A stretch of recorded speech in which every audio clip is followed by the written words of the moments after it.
Welcome everyone. आज हम बात कर रहे हैं गोल्ड इन्वेस्टिंग के बारे में। गोल्ड यानी कि प्रीशियस येलो मेटल जो कि 2500 ईयर से हमारी इकोनॉमी में एज अ करेंसी यूज हो रहा है। गोल्ड एक बहुत ही इंपॉर्टेंट मेटल है जो कि बहुत सारी उसकी केमिकल प्रॉपर्टीज हैं कि वो रिएक्ट नहीं करता। एक मैनेबल है, डक्टाइल है। मैलेबल और डक्टाइल का मतलब है कि वो ज्वेलरी में यूज होते हैं, कि उसकी वायर्स बन सकती हैं और उसकी शीट्स बन सकती हैं। ये सब इंपॉर्टेंट नहीं है। इंपॉर्टेंट ये है कि गोल्ड अपनी वैल्यू कहाँ से लेकर आ रहा है। गोल्ड अपनी वैल्यू लेकर आता है अपनी सप्लाई से, यानी कि गोल्ड सिर्फ और सिर्फ हर साल हम लोग 2000 टन यानी कि 2000 टन ही नया गोल्ड लेकर आ सकते हैं, which is 1% of the supply. यानी कि जितना भी दुनिया में गोल्ड है उसका सिर्फ 1% न्यू गोल्ड आता है दुनिया के सप्लाई में, जिसके कारण से गोल्ड की जो वैल्यू है वो इंक्रीज करती रहती है क्योंकि उसकी डिमांड बढ़ती रहती है, जबकि उसकी सप्लाई जो है वो लिमिटेड है। अब हम बात करेंगे कि gold investing in India. Last year gold investing में बहुत ज़्यादा लोगों ने प्रॉफिट कमाया है। It's been a very good year for gold. Gold ने 28-29,000 30,000 के अराउंड से स्टार्ट किया था अपना ईयर, और अब वो अपने इसी ईयर में वो 40,000 तक गया, यानी कि 30+ % उसने रिटर्न इजीली अपने इन्वेस्टर्स को दी है। तो गोल्ड एक इतना इंपॉर्टेंट एसेट क्लास क्यों है और गोल्ड इन्वेस्टिंग में हमारे क्या क्या पैरामीटर्स होते हैं वो हम इस वीडियो में डिस्कस करेंगे। गोल्ड के बढ़ने का रीजन क्या क्या है? सबसे पहला रीजन है डॉलर क्राइसिस।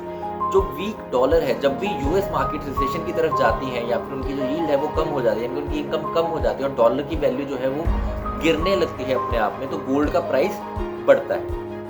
तो गोल्ड एक बहुत ही इंपॉर्टेंट फैक्टर है कि जब भी हमारा जो डॉलर है वो गिरता है तो गोल्ड का प्राइस बढ़ता है। इसे आप ऐसा भी समझ सकते हैं कि अगर किसी भी कोई भी करेंसी डी वैल्यू होगी, करेंसी गिरेगी, तो उसके साथ साथ गोल्ड का जो प्राइस है वो गिरेगा। लो सेविंग्स रेट, जैसे कि आप जानते हैं कि बहुत सारी कंट्रीज में जो सेविंग रेट है वो गिर रहा है और वो कम हुए जा रहा है विद पैसेज ऑफ टाइम। उससे होता क्या है कि जो गोल्ड के रेट्स हैं वो बढ़ते रहते हैं। जैसे जैसे क्योंकि लोगों को होता क्या है कि मैं सेविंग्स में पैसा क्यों रखूँगा, सेविंग में पैसा मैं इसलिए रखूँगा कि एक पर्टिकुलर रेट ऑफ इंटरेस्ट, जो रेट ऑफ रिटर्न है वो एक्सपेक्ट करता है। जब वो रेट ऑफ इंटरेस्ट या रेट ऑफ रिटर्न जो है वो गिर जाता है तो जो मेरा जो सिस्टम में यकीन है वो गिरने लगता है और मैं सेफ एसेट की तरफ जाना शुरू करता हूँ, जो गोल्ड है जो बिल्कुल भी नहीं दे रहा। या फिर जैसे जापान जैसी कंट्रीज हैं जो नेगेटिव रेट ऑफ इंटरेस्ट पे चल रही हैं या नेगेटिव रेट ऑफ रिटर्न पे चल रही हैं, तो उन केसेस में वहाँ पर जो आपका रिटर्न रहता है तो गोल्ड की इन्वेस्टिंग है वहाँ पे ज़्यादा होगी, तो वहाँ वो कंट्रीज गोल्ड को ज़्यादा बाय करेंगी। इन्फ्लेशन क्या है? सप्लाई ऑफ मनी, मतलब कि जब दुनिया में जितनी टोटल मनी है वो बढ़ जाती है तो गोल्ड की वैल्यू ऑटोमेटिकली इंक्रीज करने देते हैं। इन्फ्लेशन मतलब कि जैसे कि हम और आप जैसे आम लोग समझते हैं कि इन्फ्लेशन है महंगाई का बढ़ना, तो गोल्ड जो है वो एक रेजिस्टिव एसेट है जो इन्फ्लेशन को हमेशा रेजिस्ट करता है। तो गोल्ड जैसे जैसे इन्फ्लेशन बढ़ेगी गोल्ड के प्राइसेस भी बढ़ेंगे, तो गोल्ड इन्फ्लेशन से तेजी से या इन्फ्लेशन के बराबर तो मूव हमेशा करेगा ही करेगा। तो जैसे जैसे इन्फ्लेशन बढ़ेगी गोल्ड के रेट्स बढ़ेंगे। इकोनॉमिक क्राइसिस की हम ऑलरेडी बात कर चुके हैं कि जैसे इंडिया भी अभी इकोनॉमिक क्राइसिस में कुछ हद तक जा रहा है, कुछ हद तक नहीं जा रहा है, बट स्लो डाउन इकोनॉमी ज़रूर हुई है और इसी स्लो डाउन के कारण से हमारे गोल्ड के रेट्स बढ़ रहे हैं। और same goes with US economy, जो भी major economies around the globe है अभी वो कंपैरेटिवली स्लो डाउन है। कौन से? यूएस स्लो डाउन में है और हमारा जो यूरोप की इकोनॉमी है वो ब्रेक्जिट के कारण काफ़ी स्लो डाउन हो गई है। इंडिया अपने आप में काफ़ी स्लो डाउन हो गया है। तो जब भी हमारी इकोनॉमिक क्राइसिस आता है या इकोनॉमी स्लो डाउन हो जाती है तो गोल्ड के रेट्स बढ़ते रहते हैं। फॉल इन गोल्ड सप्लाई, ये तो हम समझते ही हैं कि जिससे जैसे हम लोग गोल्ड ऊपर से इतना निकालते रहेंगे उसकी माइनिंग हर साल और डिफिकल्ट होती है, तो कॉस्ट बढ़ती रहती है माइनिंग की, जिसके कारण से गोल्ड का प्राइस बढ़ जाता है। इंटरेस्ट रेट का उसके बाद से पॉलिटिकल कंसर्न हैं बहुत सारे कि जैसे कि ब्रेक्जिट हो रहा है, ब्रेक्जिट होते हुए से यूरो पे हमारा बहुत ज़्यादा इम्पैक्ट पड़ने वाला है ब्रेक्जिट का। तो यूरो जैसी जब करेंसी का जो क्राइसिस है या उनकी एग्जिस्टेंशियल क्राइसिस है, या फिर हमने वियतनामीज करेंसीज के साथ देखा कि बॉलीवर के साथ देखा कि वो किस तरह से इसकी वैल्यू गिर रही है, तो जैसे जैसे इन करेंसीज की वैल्यू गिरेगी एक क्राइसिस बनेगा जो कि पॉलिटिकल कंसर्न्स के कारण है, जिससे जो हमारे गोल्ड के प्राइसेस हैं वो बढ़ने शुरू हो जाएंगे और गोल्ड के प्राइसेस बढ़ते रहेंगे। लोकल डिमांड की बात करूँ तो festivals can one of the reasons. Gold पूरी दुनिया में वेडिंग्स में बहुत ज़्यादा यूज़ होता है, इंडिया में स्पेशली गोल्ड बहुत ज़्यादा यूज़ होता है वेडिंग वगैरह में, तो लोकल सप्लाई के कारण भी जो गोल्ड का प्राइस है वो कई बार इंक्रीज करता रहता है। और गोल्ड की जो है वो gold is a good security because gold is hedge against the market. अगर स्टॉक मार्केट्स और फाइनेंशियल मार्केट्स पूरी दुनिया की गिरेंगी और उनके बीच में क्राइसिस आएगा, तो अगर मैं हिस्ट्री की बात करूँ तो हमेशा जब भी गोल्ड क्राइसिस हुआ है तो इकोनॉमिक क्राइसिस हुआ तो गोल्ड के प्राइसेस बड़े हैं। जैसे जैसे हमारी अगर स्टॉक मार्केट्स डाउन जाएंगे तो गोल्ड के प्राइसेस बढ़ेंगे। तो गोल्ड मार्केट इस टाइम पे बहुत ही बढ़िया इन्वेस्टमेंट हो सकती है। अगर मैं अब कुछ फैक्टर्स की बात करूं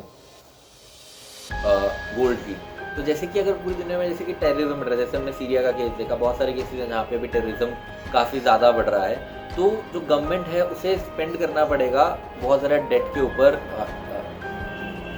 डेट और एसेट्स के ऊपर। तो इसके कारण भी हमारे जो गोल्ड के प्राइसेस हैं वो बहुत ज़्यादा बढ़ते हैं। इंक्रीजिंग मॉनेटरी सप्लाई, जैसे हमने देखा कि फेड ने बहुत सारा पैसा इंजेक्ट किया है मॉनेटरी सिस्टम में, ताकि जो हमारी गवर्नमेंट्स हैं वो चलती रहे। इंडियन गवर्नमेंट भी, अभी आरबीआई ने भी बहुत सारा पैसा पुश किया है इंडियन गवर्नमेंट में। तो जैसे जैसे मनी की सप्लाई बढ़ेगी, जो हम इन्फ्लेशन में बात कर चुके हैं, उससे भी गोल्ड के प्राइसेस बढ़ेंगे। लो बॉन्ड यील्ड कर्व, जैसे जैसे यील्ड्स हैं वो कम होंगी, उससे भी गोल्ड के प्राइस को बहुत फर्क पड़ेगा। और जैसे जैसे अगर बॉन्ड की यील्ड्स कम होते रहेंगे, क्योंकि bond interest rates again come होते रहेंगे, तो जो गोल्ड के प्राइसेस है वो बढ़ेंगे। और एक बहुत इंपॉर्टेंट फैक्टर है कि यूएस की जीडीपी का स्लो होना, जो हम ऑलरेडी बात कर चुके हैं। एक बहुत बड़ा इंसिडेंट हुआ है गोल्ड के साथ रिसेंटली, वो ये है कि चाइना और रशिया बहुत सारा फिजिकल गोल्ड खरीद रहे हैं। दोनों ही बहुत मेजर इकोनॉमीज और बहुत बड़ी इकोनॉमीज हैं, और दोनों ही मेजर इकोनॉमीज अभी बहुत सारा गोल्ड खरीद रहे हैं, फिजिकल गोल्ड खरीद रहे हैं ये लोग, पेपर गोल्ड नहीं। पेपर गोल्ड और फिजिकल गोल्ड के डिफरेंस में हम बाद में आएंगे अभी इसी वीडियो में। तो अगर इनकी ये गोल्ड इतना ज़्यादा खरीदते रहेंगे मार्केट से, तो कहीं ना कहीं ये जो गोल्ड प्राइसेस हैं उसमें इंक्रीज होगा ही होगा। तो इससे गोल्ड प्राइसेस में जो एक इंक्रीज होगा वो हमारे लिए बहुत बेनिफिशियल हो सकता है गोल्ड के प्राइसेस को। और जिस तरह से भी बात हो रही है, जो ये वाला रिसेंट हाइक भी है, ये भी मेरे को लगता है चाइना और रशिया के कारण है। अभी रिटेल इन्वेस्टर ने खरीदना शुरू नहीं किया। आप ये बात समझिए कि सबसे पहले कंट्रीज और इंस्टीट्यूशनल इन्वेस्टर्स खरीदेंगे, फिर हाई नेट इंडिविजुअल्स खरीदेंगे, फिर रिटेल इन्वेस्टर खरीदेगा। तो अगर आप अभी खरीद लेते हैं तो जब रिटेल इन्वेस्टर खरीद रहा होगा तब तक गोल्ड के प्राइसेस काफ़ी बढ़ जाएंगे। और अगर रशिया और चाइना का गोल्ड खरीदना एक बहुत सिंबॉलिक हो सकता है गोल्ड के फ्यूचर के price. Liberalisation of China, China कहीं ना कहीं अपने आप को, चाइना और रशिया दोनों ही इनफैक्ट अपने आप को कहीं ना कहीं यूएस डॉलर से डिटैच करने की कोशिश कर रहे हैं, जो कि काफ़ी टाइम से वो लोग कर रहे हैं। बट अब उनके काफ़ी फ्रूटफुल और काफ़ी एक्टिव स्टेप्स हम इस डायरेक्शन में देख सकते हैं। चाइना और यूएसए की जो ट्रेड वॉर भी चल रही है, उसके तहत भी हम देख सकते हैं कि चाइना लिबरलाइजेशन की तरफ जा रहा है यूएस इकोनॉमी से, या यूएस डॉलर के ऊपर डिपेंडेंस की अगर बात हो तो चाइना वो डिपेंडेंस कम कर रहा है। अगर ये डिपेंडेंस इसी तरह से चाइना कम करता गया और कम होती गई ये डिपेंडेंस, तो होगा क्या, इवेंचुअली गोल्ड के प्राइस बढ़ेंगे। गोल्ड एक सेंट्रल करेंसी है जो ऑल अराउंड द ग्लोब हमारी एक्सेप्ट होती है। तो इससे बहुत ज़्यादा क्या नाम है, गोल्ड के प्राइसेस को होएगा। नो न्यू गोल्ड माइन, हमने काफ़ी पिछले सालों में कोई भी नई गोल्ड माइन नहीं जियोलॉजिस्ट ढूंढ पाए हैं। तो इसका मतलब क्या है कि देयर इज नो होप कि हमें नया गोल्ड और अर्थ में से मिलेगा। जितना गोल्ड हमें माइंस पता है हम वो माइन कर रहे हैं। तो जो 2000 टन के रेट है वो नियर फ्यूचर हमें इंक्रीज होते हुए नहीं दिख रहा है गोल्ड। अब हम बात करेंगे कि different ways to invest in gold. तो गोल्ड में इन्वेस्ट करने के अलग अलग तरीके क्या हो सकते हैं। तो there are two major veg.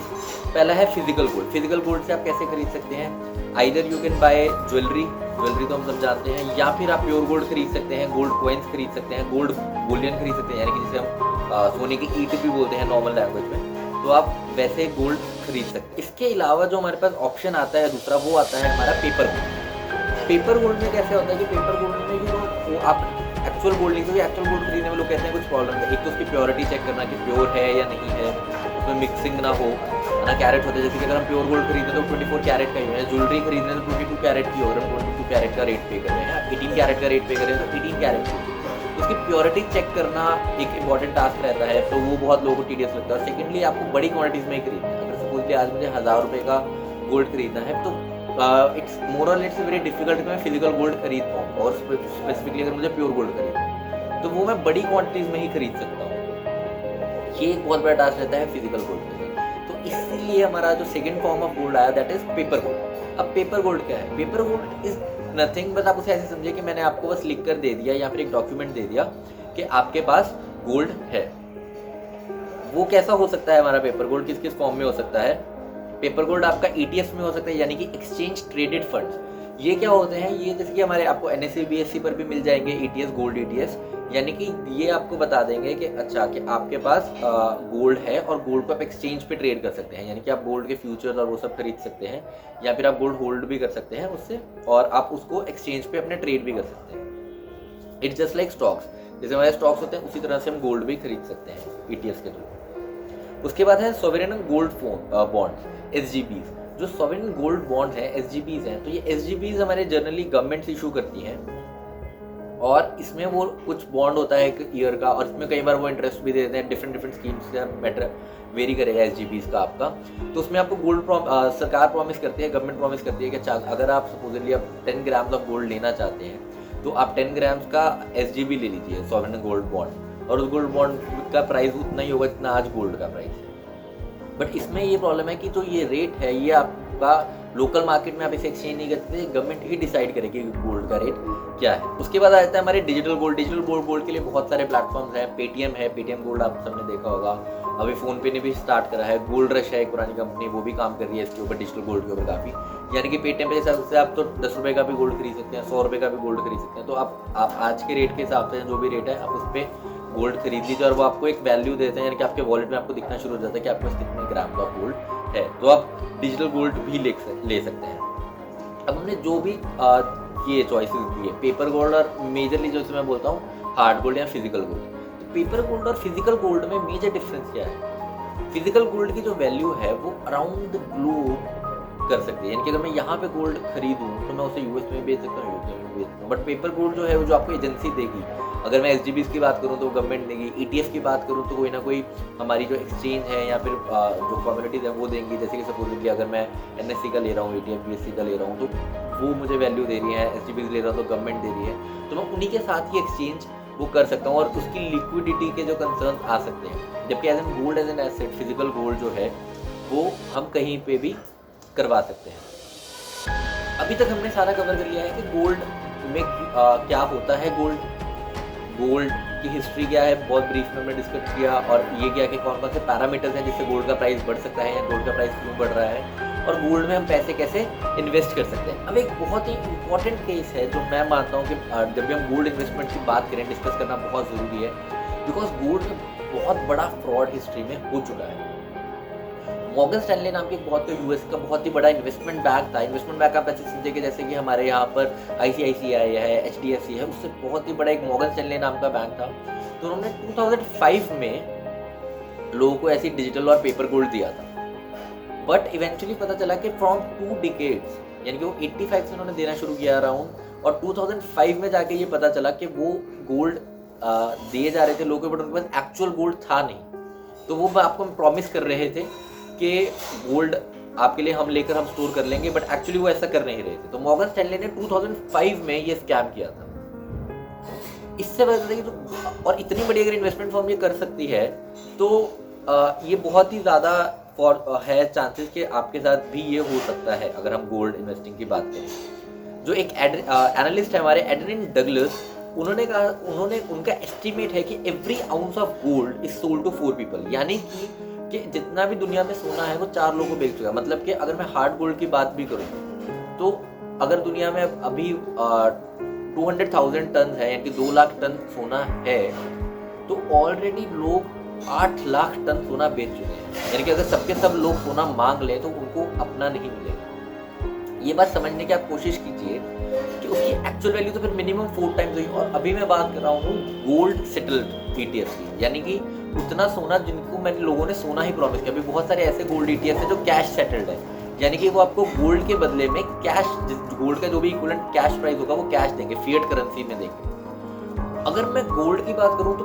Gold settlement में ही वो 4 गुना है। ऐसे समझिए कि अगर मेरे पास अभी 1 किलो सोना है तो मैं 4 लोगों को पकड़ के उन चारों को प्रॉमिस कर दूँ कि आप 1 किलो सोने के पैसे मुझे दीजिए, मेरे पास 1 किलो सोना है, मैं आपको दे दूँगा आपको जब भी जरूरत पड़े। बट अगर मेरे से चारों मांग लेंगे मैं दे तो नहीं पाऊंगा सबको, क्योंकि मेरे पास तो 1 ही किलो सोना था, मैंने सबको दे दिया है ना, और मैं 4 लोगों को बेच चुका हूँ 1 किलो सोना, तो मैं 4 किलो सोना बेचूंगा, जबकि वो एक्चुअली है ही नहीं। तो पूरी दुनिया का सोना 4 गुना ज़्यादा बिक चुका है। और उसमें भी जब रशिया और चाइना अपने रिजर्व्स में गोल्ड ऐड करते जा रहे हैं, फिजिकल गोल्ड बहुत ज़्यादा, तो एक्चुअल सर्कुलेटिंग सप्लाई गोल्ड की बहुत क्वेश्चनेबल है कि कितनी कम है। तो इससे गोल्ड का प्राइस जो है फ्यूचर जब मैं बात करूँ तो 10 years down the line, a decade down the line बढ़ने के मुझे बहुत ज़्यादा चांसेस लगते हैं, तो अगर ये चीज़ रियलिटी होती है। तो अगर पर्सनली मेरे से बात की जाए तो फिजिकल गोल्ड के बहुत सारे नुकसान हैं। तो उसे स्टोर करना मुश्किल है कि आप स्टोर कहाँ करेंगे, उसकी प्योरिटी चेक करवाना मुश्किल है, बट वो एक बहुत ही सेफर ऑप्शन है इन फ्यूचर। अगर ये वाली स्कैम सच है, अगर हम मिस्टर डगलस की बात को सच माने, तो बहुत ज़्यादा हमारा नुकसान हो सकता है, और हमें इसे रोकने के लिए हमें फिजिकल गोल्ड ही लेना चाहिए। इसे एक्चुअली ओन गोल्ड तभी उसकी वैल्यू है, राइट। तो ये जो बात करते हैं अगर मैं अभी की बात करूँ तो अभी जेपी मॉर्गन के ऊपर भी केस चल रहा है। CEO of silver mining company first majestic के सीईओ ने केस न्यूमर ने केस डाला हुआ है जेपी मॉर्गन के ऊपर कि वो गोल्ड के सिल्वर के प्राइसेस को मैनिपुलेट करते हैं, और जो सिल्वर जितना वो लोगों को प्रॉमिस कर रहे हैं उतना सिल्वर एक्चुअली नहीं है। This can be the case with gold also, और अगर ये उनका जो केस है वो सही जाता है तो सिल्वर और गोल्ड दोनों के प्राइसेस के लिए ये बहुत ही ज़्यादा बड़ी न्यूज़ हो सकती है, और इनके प्राइसेस बहुत शूट अप हो जाएंगे अगर ये बात सच्ची है, अगर जेपी मॉर्गन सच में कर रहा है। एंड अगर मैं मॉर्गन स्टैनले ऑलरेडी ये कर चुका है 2005 में, तो मैं मान सकता हूँ कि जेपी मॉर्गन, मैं ये नहीं कह रहा हूँ कि है, बट चांसेस हैं कि वो इसमें इन्वॉल्व हो। इस सब फैक्टर्स के कारण से मुझे लग रहा है कि 2020 में गोल्ड के बढ़ने के जो चांसेस हैं वो बहुत ही ज़्यादा हैं, और गोल्ड एक बहुत अच्छी इन्वेस्टमेंट हो सकती है आपके लिए। बट ये एक इन्वेस्टमेंट फाइनेंशियल एडवाइस नहीं है, ये मेरे पर्सनल ओपिनियन है, और मैंने आपको सारे फैक्टर्स बताए हैं कि गोल्ड के में क्या क्या फैक्टर्स हैं। आप अपने पार्ट में भी इसे एनालिसिस कीजिए और जानने की कोशिश कीजिए कि गोल्ड आपके लिए अच्छी इन्वेस्टमेंट है या नहीं है, या फिर आपको पेपर गोल्ड लेना है या physical gold. See you in the next video. Thank you.